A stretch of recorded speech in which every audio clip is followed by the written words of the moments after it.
Aki ọmọdé aki alàgbà aki gbogbo alọ́kùnrin lóbìnrin tí ń wá látòrí ìkànnì wa Africa Solid Media. Aki gbogbo wa pé ká kú ojúmọ́ ti tò ní ọkọ̀ bàdà ọba oníṣẹ́mi àti ní ẹsẹ̀. A ní kí a sọ fún yín pé ojúlé iṣẹ́ wa afiẹ́sí ẹ̀kan dé ojúlé iṣẹ́ òótọ́ ìkọlọ̀ ọláọba àzùkú. Orúkọ mi gangan ni Musemilu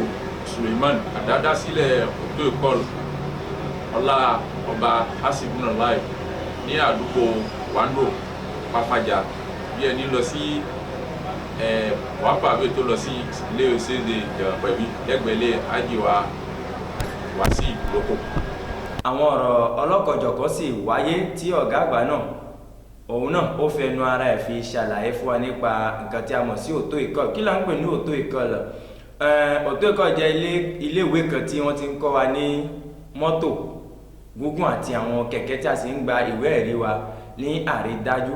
náà ni a fi ní kí a fi ẹsẹ̀ kan débẹ̀ náà. Ẹ̀yin náà ẹ gbọ́ àwọn àlàyé lẹ́nu ọ̀gá àgbà ojúlé iṣẹ́ òótọ́ ìkọlọ̀ ọláọba Hasibunalai. Pẹ̀mí èyí kàtẹ́górì tó wà ní pẹ̀mí èyí kàtẹ́górì mẹ́sàn-án àdádá kun nígbé lọ́dọ̀ tiwa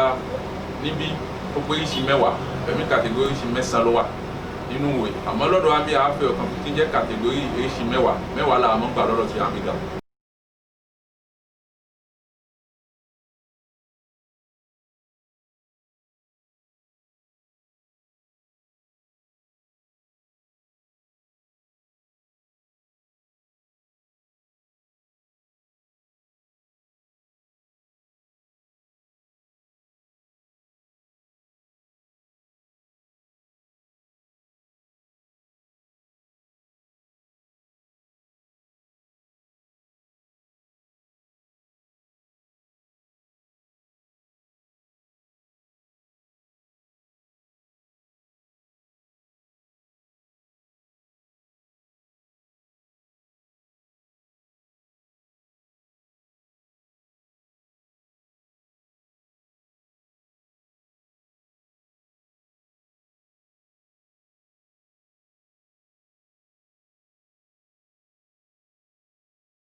Tonnes náà ni pẹ̀mí bẹ́ẹ̀ àfimọ́tò pẹ̀mí bẹ́ẹ̀ ni ẹ̀ pẹ̀mí tó wá tẹ̀lé tí ó gbajúmọ̀ lọ́dọ̀ tiwa bí náà ni àwọn tí ń lọ Cotonou Porto Novo tán tún ká ẹ̀ àmọ́ pé pẹ̀mí DR yẹn ní ká ní pé òfin gbà wọ́n láyè láti pé ó tó kọjá mẹ́wàá tó lọ bí mẹ́rin lábẹ́ náà ni àwọn tí ń lọ Cotonou Porto Novo yẹn pẹ̀mí DR náà máa ní láti pé ó lọ Cotonou láti mọ̀ ṣe lílọ bíbọ̀ pẹ̀mí DR ẹni tó bá ní bẹ́ẹ̀ òfin ò gbà láyè láti tu pẹ̀mí pẹ̀lú ká o pẹ̀mí bẹ́ẹ̀ òun ó pé ò gbáà ní o mẹ́sàn-án ó parí sí tí bá ti wọnú mẹ́wàá yẹn ó ti wọnú òfin lẹ́yìn mẹ́wàá yẹn pẹ̀mí díẹ̀ ènìyàn gbọ́dọ̀ ní pẹ̀mí C òun ká ní pé òun làmọ̀ sí síwù àwọn àpèjúwe mọ́tò tí wọ́n kó yẹ̀pẹ̀ yẹn àwọn pẹ̀mí C ènìyàn tó wọ́n kó yẹ̀pẹ̀ C1 òun ni mọ́tò tí wọ́n pè lẹ́ lápèjúwe lè mọ́tò Titan camion wọn díwù ó jẹ́ pé pẹ̀mí C síwù lè yìí C1 òun gbà láti kó gbogbo ó ti láti kó gbogbo ẹ̀wù tó jẹ́ pé wíwú ẹ ti kọjá 18 tonnes òun la mọ̀ sí pẹ̀mí C1 D-plein pẹ̀mí kan tá à ń pè ní D-plein àpèjúwe a bá lọ sí paraku ní ìsàfẹ́tẹ̀ ní wọn lọ paraku ká ńlá gúngún yẹn tí wọ́n lọ paraku ọ̀nà jíjìn yẹn òun ni D-plein DR èwo mẹ́rìnlá ni D-plein 32 places ni òun gbà láti ẹni tí ó bá ní pẹ̀mí C1 òfin gbà láyè láti gba D-plein ẹni tó bá ní pẹ̀mí B kó tó dín gbé ló gba pẹ̀mí D-plein ló gba àwọn ọ̀nà náà lẹ́ẹ̀kọ̀ọ̀kan ọ̀nà tí ó gbà ní pé ó gbọ́dọ̀ ní C1 náà C1 yẹn ó kọjá ọdún kan lẹ́yìn ọdún kan ló wá gba pẹ̀mí D-plein bákan náà ẹni tó ní pẹ̀mí B kò lè gba pẹ̀mí DR nígbà kan ìjọba gba aláyè ká máa gba pẹ̀mí méjì pọ̀ ẹni tó bá ní 21 náà 21 náà máa gba pẹ̀mí méjì pọ̀ ẹ máa gba B pọ̀lú DR pọ̀ kó bá lo ìsàmì méjì máa jáde pọ̀ àmọ́ nígbà tí àṣìdán kan wá ṣẹlẹ̀ lọ́dọ̀ wa bí tí arákùnrin kan gbé mọ́tò tó lọ já sí etí òkun gbà náà ní odò ní etí pọ́nmi ìjọba fi fòfin sí pé láti gbà yìí o gbogbo ẹni tó fẹ́ gba pẹ̀mí kó mọ bẹ̀rẹ̀ lérí bẹ́ẹ̀nà lẹ́yìn ọdún kan ló máa gba pẹ̀mí DR náà ni gbogbo ẹni tí tu mọ́tò ti lọ kú tó lọ́ bá ní bẹ́ẹ̀ o ẹ̀yìn ọdún kan náà gba DR lẹ́yìn DR nísìn tó bá tún fẹ́ tẹ̀síwájú ló gba C1 lẹ́yìn C1 nísìn ó wá gbìyànjú láti lọ gba D-plan pẹ̀mí kan a máa pè pẹ̀mí E òun nísìn àwọn mọ́tò tó mọ́ kó ẹ̀wù síta mọ̀ sí remorque E la fi mọ́ ṣiṣẹ́ débẹ̀ yẹn pẹ̀mí F àwọn tẹ̀sẹ̀ ń dùn tó jẹ́ pé a bá ń tu mọ́tò ẹsẹ̀ méjì la fi mọ́ ṣiṣẹ́ nu mọ́tò ẹsẹ̀ ọ̀tún ó wà fún frein ẹsẹ̀ òsì ó wà fún embrayage ẹsẹ̀ ọ̀tún yẹn la fi mọ́ mú frein la fi mọ́ fi tẹ gáàsì ẹsẹ̀ òsì la fi mọ́ tẹ embrayage ẹni tẹ̀sẹ̀ òsì wá ń yọ lẹ́nu tí yóò ṣiṣẹ́ pálí ó lè gba pẹ̀mí F tamọ̀ sí handicapé physique mọ́tò tí ó lè tù ní mọ́tò automatique ló gbé wá níjọ́ examen ìjọba àwọn examinateur wọn wò pé ṣé ó lè bouger mọ́tò náà òun tó gbà àmọ́ ẹni tẹ̀sẹ̀ méjì dọ́gba fún o pẹ̀mí bẹ́ẹ̀ ló lè gbà pẹ̀mí F ó wà fún àwọn tẹ̀sẹ̀ òsì ń yọ lẹ́nu tó ẹsẹ̀ òsì yẹn ló fi tẹ embrayage tẹ̀sẹ̀ ò bá ṣiṣẹ́ kò lè tàn bọ́ àyè mọ́lẹ̀. nígbà kan àwọn ọlọ́gbọ́n wọ́n dìde nígbà tán dìde wọ́n ní ẹni tí ò bá ní pẹ̀mí ẹni tí ò bá lọ léwe kò lè gba pẹ̀mí láti ìgbà tá a sì ti ń bá iṣẹ́ ibọ̀ ìjọba òfòfin bẹ́ẹ̀ jáde ó lọ léwe o tìjọba ní ká ní pé o bá ti lọ́dún tí a mọ̀ sí 18 ans tọ́jú ọba ti dọ́gba tó bá ti wá ilé ẹ̀kọ́ tá a mọ̀ sí auto école gbogbo ọ̀nà yòówù tó lè gbà tí wọ́n fi kọ́ ẹlẹ́kọ̀ọ́ tẹ́kọ̀ọ́ fi yí ẹ náà nìkan gbìyànjú láti fi kọ́ ẹ ẹni tí ò lọ léwe ó lè gba pẹ̀mí ẹni tó lọ léwe bákan náà ó lè gba pẹ̀mí. lọ́dọ̀ wa níbí nílùú Benin àpèjúwe ní sìn àwọn wà nílùú Àjàṣẹ́ báyìí Porto Novo lọ́dọ̀ tí wàá bí èdè mẹ́tàlá sọ nílùú Àjàṣẹ́ bí a ní Français a ní Ègùn a ní Yorùbá èdè mẹ́ta tá a mọ̀ ṣe kóòtù sí bí nìyẹn tábà tún wá dá sákòlẹ̀ ìdáwọ̀ lókùtọ̀ ọ̀run lọ nísìnyí wọ́n ní fọ́n bẹ́ẹ̀ wọ́n ní Minna wọ́n ní gbogbo èdè tí wọ́n sọ bẹ́ẹ̀ ó wà lọ́dọ̀ wọn bẹ́ẹ̀ abájú kò ní ìlú Kútọ̀nù ta tún wọ̀ lù paraku lọ Dẹ̀njí Haúsá èdè bẹ́ẹ̀ gbogbo èdè tá à ń sọ yìí gbogbo ẹ̀ níjọba ti ṣe sí èdè náà kalẹ̀ nígbà tá a bá lọ sí examen gbogbo èdè yòówù tó lè gbọ́ òun tó bá ti jẹ́ ìlú Benin bí náà ni èdè yòówù tó lè gbọ́ tó bá jẹ́ ìlú tó wà ní wọ́n kọ́ elédè náà tó bá dọ̀hùn ìjọba ó gbìyànjú gbogbo ń takọ́ ẹ̀ ìjọba fi ṣe examen fún olófin ń takọ́ ẹ̀ ẹni tó bá gbọ́ Français tó bá definitely ó náà táwọn gbé bàtà fi ń kọ́ ní Français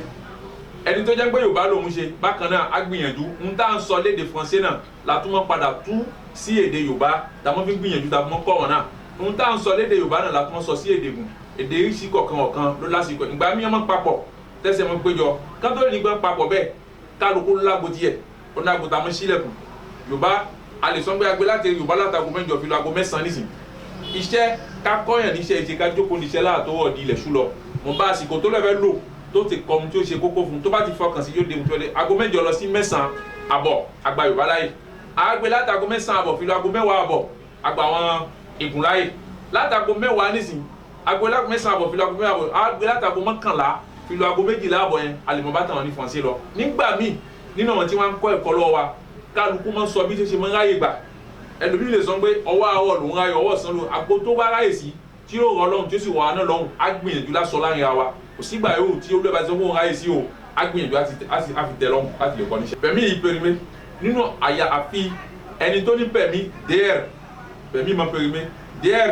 pọ̀lú C1 àti D-plan ìdí tí fẹ́ fa pẹ̀mí ìpèrímé pẹ̀mí B o pẹ̀mí B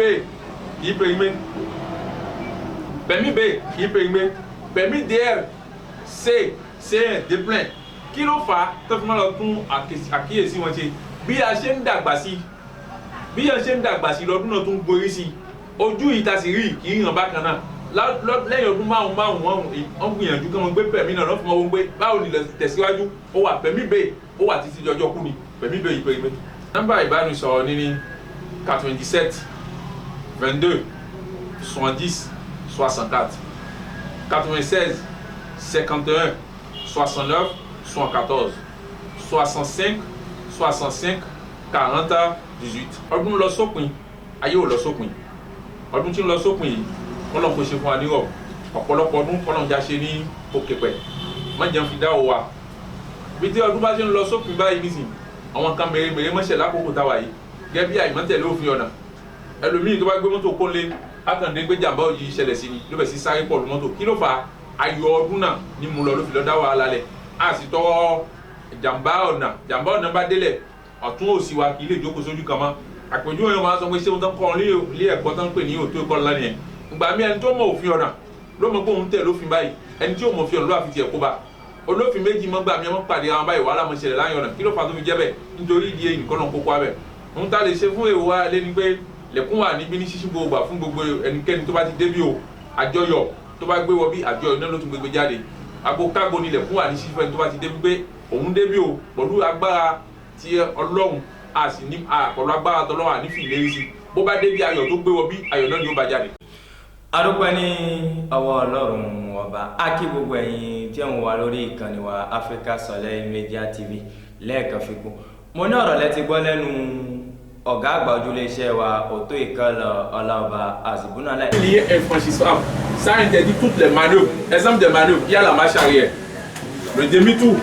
le chevauchement, le franchissement ou la marche.